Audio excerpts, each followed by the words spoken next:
Ba'zan bitta qism butun serialning tomirini ochib yuboradi. Mana shu safar ham aynan shunday bo'ldi. Kimdir o'tmishini gapirib o'zini oqlamadi. Aksincha, nega bunchalik sovuqqon, nega bunchalik xavfli bo'lib qolganini ochib tashladi. Kimdir dardini yashirib yurgan uyda motamning og'ir havosi yanada quyuqlashdi. Kimdir esa hali kech emas deb yurgan bir paytda eng dahshatli xabarni oldi. Eng qo'rqinchlisi shundaki, bu qismda hech kim baland ovoz bilan urush qilmayapti. Lekin hamma ichidan portlash arafasida turibdi. Va ana shu jimlik keyingi zarbani yanada ayovsiz qiladi. Qism boshlanishida uy ichidagi hamma narsa g'ayritabiiy darajada sokin edi. Hech kim bir-biriga qarab baland ovozda gapirmadi. Hech kim aybni boshqaga to'nkamadi. Lekin aynan shu sokinlik havoni yanada og'ir qilib yuborgan edi. Har bir qadam, har bir nafas, hatto choynakning qaynab qo'ygan ovozigacha asabga urilardi. Uydagilarning ko'zlarida uyqusizlik va ichki ezilish bor edi. Kimdir qo'lidagi piyolani titroq qo'l bilan ushlab turardi. Kimdir esa devorga tikilib, biror narsa deb qo'ygan edi, lekin lablari qimirlamasdi. Bu motam emas edi. Motamdan ham og'irroq narsa edi. Kutish. Hamma nimadir bo'lishini kutayotgandek, nafasini ichiga yutgancha kutardi. Shu muhtida Nazokat o'z hikoyasini aytib berdi. U gapirayotganida birinchi marta uning ko'zlarida o'sha muzdek sovuqqonlikning o'rnida chuqur va og'ir bir alam ko'rindi. U sekin, lekin har bir so'zini aniq qilib gapirdi. U sevgan, ishonib ketgan, yosh va soddaligidan butun qalbini bir odamga bog'lagan. Homilador bo'lib qolganida u dunyosi bir lahzada o'zgargan. To'ysiz turmush qurishga majbur bo'lganida qishloqdagi qo'shnilar uning orqasidan shivirlab gapira boshlagan edi. U erining oilasiga xizmatkor bo'lib yashagan. Erta turib, kech yotgan. Hech qachon rahmat eshitmagan. Faqat tanbeh va kamsitishlarni kun sayin yutib yurgan. Bu fojianing eng achchiq joyi esa urush, haqorat, qashshoqlik ham emas edi. Eng achchiq nuqta u hamma azobni sevgi deb o'ylab chidagan edi. Nazokat o'sha paytlarda o'ziga u meni sevadi, shuning uchun bu sinovlardan o'tishim kerak deb yolg'on gapirganini aytdi. Uning ovozi gapirayotganida g'ijim bo'lib borardi, lekin u yig'lamadi. U yig'lashni allaqachon unutgan edi. Faqat qo'llari biroz titrar, lablari esa qattiq siqilib ketardi. Demak, Nazokatning bugungi ayyorligi boylikka chanqoqlikdan emas, aldanib qolgan qalbning o'zini qaytib himoya qilish usulidan tug'ilgan. U erkaklardan nafratlanadi, lekin aslida ularning o'zidan ko'ra o'sha bir paytlar ishonib qolgan sodda qizni yomon ko'radi. Shuning uchun ham u boshqalarga rahm qilgandek ko'rinsa-da, o'zining ichida rahmni allaqachon ko'mib bo'lgan. Bir marta uning oldiga Mansur bolasi bilan kelganida u na ayolni, na farzandni tan olmagan edi. O'sha kun Nazokatning ichida bitta hukmni muhrlab qo'ygan. Bu dunyoda omon qolish uchun ko'ngil bilan emas, sovuq aql bilan yashash kerak. O'sha kunni eslaganida Nazokatning yuzida na jahl, na nafrat, na qayg'u bor edi. Faqat bo'shliq bor edi. U o'zining o'sha paytda yig'lamaganini, hech kimga aytmaganini, balki o'sha kechasi yostiqqa tishini qattiq qisib yotganini aytdi. U hech qachon kechirmagan, faqat o'ch olishni o'ylagan. Va o'shandan beri uning yuragi qotib borgan. Ana shu joyda ko'pchilik e'tibor bermagan bir nozik detal bor. Nazokat eridan emas, aynan xor bo'lgan kunidan sinib ketgan. Ya'ni u muhabbatni yo'qotgani uchun emas, qadrini yo'qotgani uchun qasoskor bo'lib qolgan. Shu sabab undan oddiy kechirim kutish xato. U uchun kechirim adolat emas, zaiflikka o'xshaydi. Nazokat gapini tugatganida xonada uzoq vaqt hech kim hech narsa demadi. Faqat qandaydir og'ir, nafasni bo'g'uvchi sukunat cho'kdi. Hammalar unga qarab turishardi, lekin hech kimning og'zidan bir og'iz so'z chiqmasdi. Chunki bu hikoyadan keyin na taskin beruvchi so'z, na maslahat, na ayb topish o'rinli edi.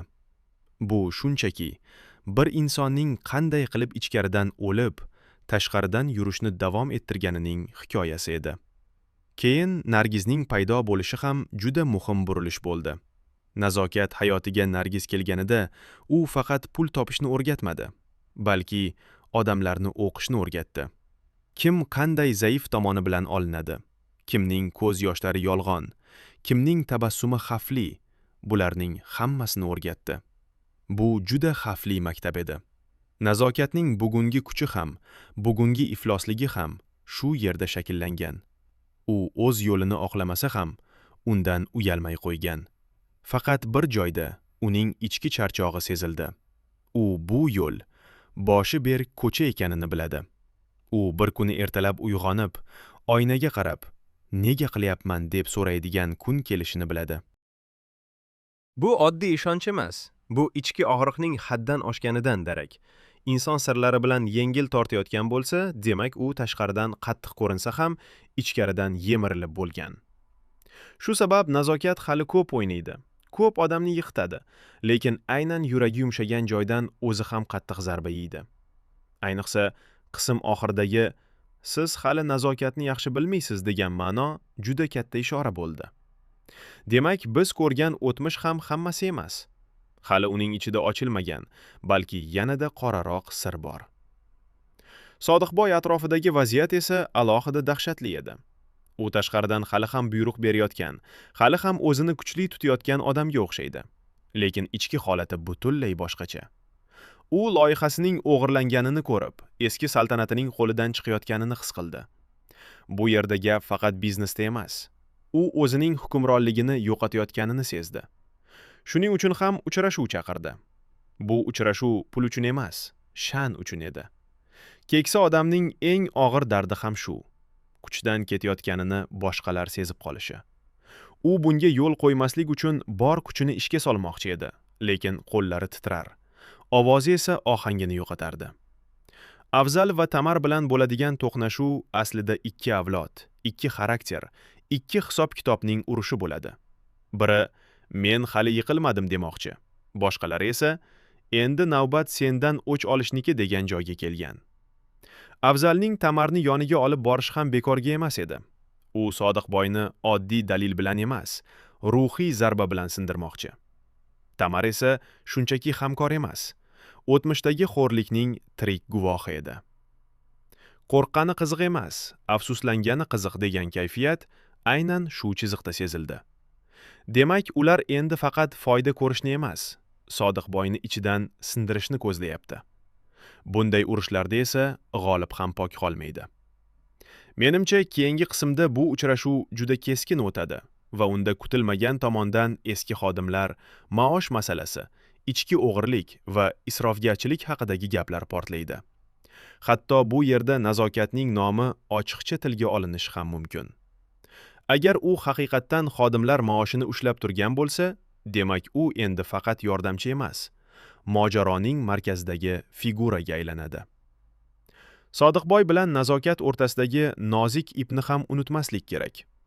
U asabiylashganda aynan nazokat tayyorlaydigan narsani qidirishi, uning yonida o'zini tinchroq his qilishi oddiy odat emas. Bu hissiy bog'liqlik. Keksaygan, atrofidagilarga ishonchi kamaygan odam bitta insonga qaram bo'lib qolsa, o'sha odam uning eng katta tayanchi ham, eng katta xavfiga ham aylanadi. Demak, nazokat istasa Sodiqboyni qutqaradi, istasa aynan eng zaif paytida yiqitadi. Va nazokatning o'tmishini bilganimizdan keyin men u hech qachon to'liq bir tomonga o'tmaydi deb o'ylayman. U faqat o'ziga xizmat qiladigan tomonni tanlaydi. Uy ichidagi chiziq ham juda kuchli yozilgan.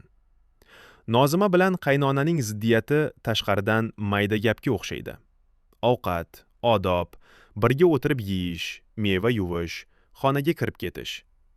Lekin aslida bu uyda gap qulab borayotgan moliyaviy ahvol, nazorat va hokimiyat haqida ketmoqda. Qaynona kelinni tarbiya qilayotgandek ko'rinadi, lekin aslida u uy ichidagi taxtini saqlab qolmoqchi. Nozima esa bekamu ko'st kelin bo'lishga emas, o'z shaxsiyatini yo'qotmaslikka urinmoqda. Uy sotilishi mumkinligi, mashina sotilishi haqidagi gaplar endi bu kelin-kuyovlik mojarosini ancha jiddiy bosqichga olib chiqadi. Pul kamaygan uyda sevgidan ko'ra haqorat tezroq ko'payadi.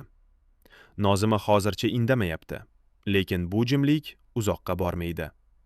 Bir nuqtadan keyin u keskin qaror qiladi. Yo qarshilik ko'rsatadi, yo butunlay uzoqlashadi. Har ikki holatda ham bu oila ichkaridan yoriladi. Bu qismda eng yurakni ezgan chiziqlardan biri Amerikadan kelgan xabar bo'ldi. Sevara o'z farzandi haqidagi dahshatli haqiqatni boshqalardan kechikib, tasodifan eshitadi. Eng og'ir nuqta kasallikning o'zi emas, onadan bu xabar yashirilganidir. Demak, u allaqachon chetga surilgan, unga ishonch yo'q yoki uni kerak paytda chetlatishgan. Ona uchun bundan katta ayb hissi bo'lishi qiyin. U darrov yo'l izlay boshladi. Chipta so'radi. Kech qolmaslik uchun titradi. Qo'llari shalvirab, telefoni 2 marta qo'lidan tushdi. U yig'lamadi, lekin uning nafas olishi tezlashib, ko'kragi siqilib borardi. Bu yerda ham juda muhim ishora bor. O'tgan xatolar endi vaqt bilan o'lchanmoqda. Agar u kechiksa, pushaymon umrbod qoladi. Shuning uchun men keyingi qismda Sevaraning yo'lga tushishini kutaman. Ammo bu safar oddiy safar bo'lmaydi. Bu ona o'z bolasining oldiga emas, o'z vijdonining oldiga ketmoqda. U borganida faqat farzand bilan emas, er bilan, oila bilan, o'zining ketib qolgan kunlari bilan ham yuzlashadi. Motam bosgan uy sahnalari esa serialning eng sokin, lekin eng baland baqirgan joylari bo'ldi. Hech kim ochiqchasiga katta gap aytmayapti, lekin hammaning ko'zida yo'qotish bor. Ovqat yeya olmaslik, bir necha kundan beri o'ziga kelmaslik, endi meni kim to'g'ri yo'lga soladi degan ichki bo'shliq, bularning barcha.